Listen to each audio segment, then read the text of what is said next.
Yeah, like I don't have like sole gallery representation anywhere. Like I have strong associations with two galleries in Ireland, one in Cork and one in Dublin, and because both of them have like a long list of artists that are associated with them, they're obviously limited to how many solo exhibitions they can have in a year. So if it's more than 12 artists associated with a gallery, you're not going to get a solo exhibition every year.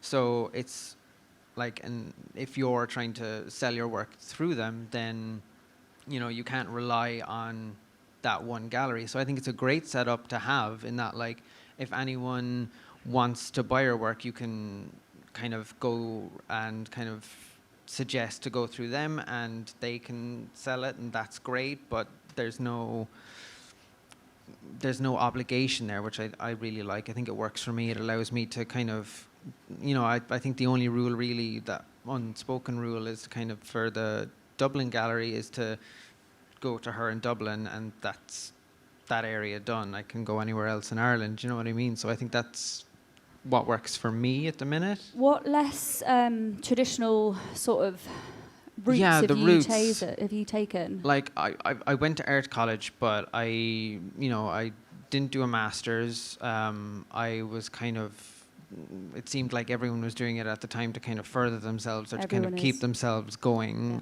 But I was just overloaded at the end of that BA. I needed to take time for myself, so I just kind of wanted to do the work. I was kind of happy enough to do it, so I just kept going. And I was given a solo exhibition, so I wasn't like in 6 months after finishing, so I felt a bit pressurized to do that. And then I realized that I'm not a good holiday taker.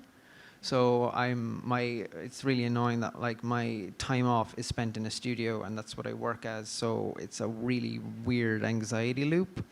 But it's. Does anyone else know that anxiety loop? Yeah.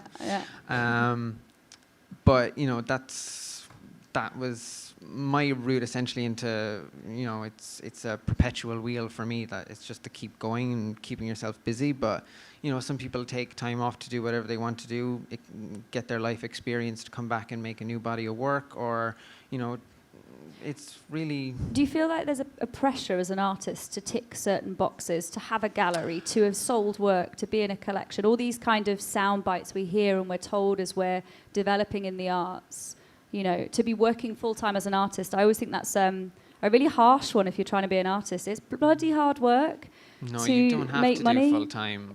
I think most people that I know do part-time. Like they work somewhere else, and then if they have scheduled like an art fair or an exhibition a few months down the line, they'll give themselves time to just focus on doing that. Or if they are happy doing commissions and doing those in the evenings and maybe working during the day, again, there's no one specific path. You figure out what works for you, just kind of go with that. But I just don't get but we do all have that expectation that, like, especially when you're starting out, that, okay, I need to have this by a certain time, otherwise I'm going to have to drop it and get a real job.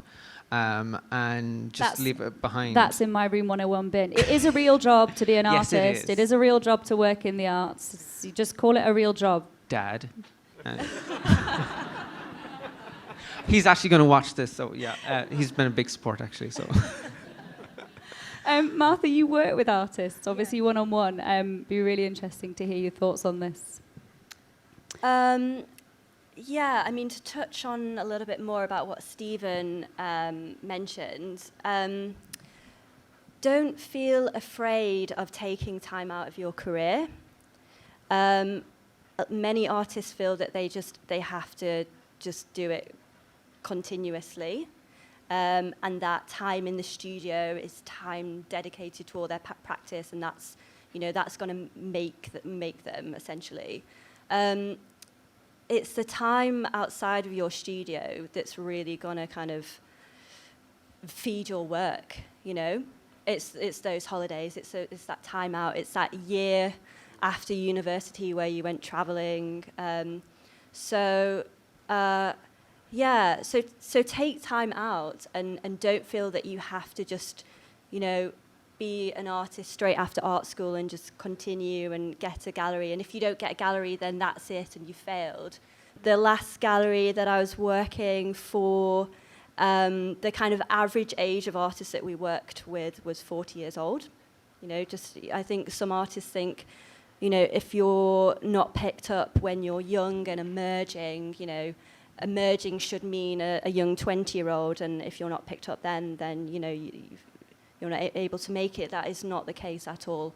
Galleries don't kind of look at your age and see, well, you know, they're young and fresh, so I'm going to get on them. Maybe maybe there are some galleries that are going to do that, but all galleries are different. And, you know, if you are looking for gallery representation, then you'll find the perfect fit.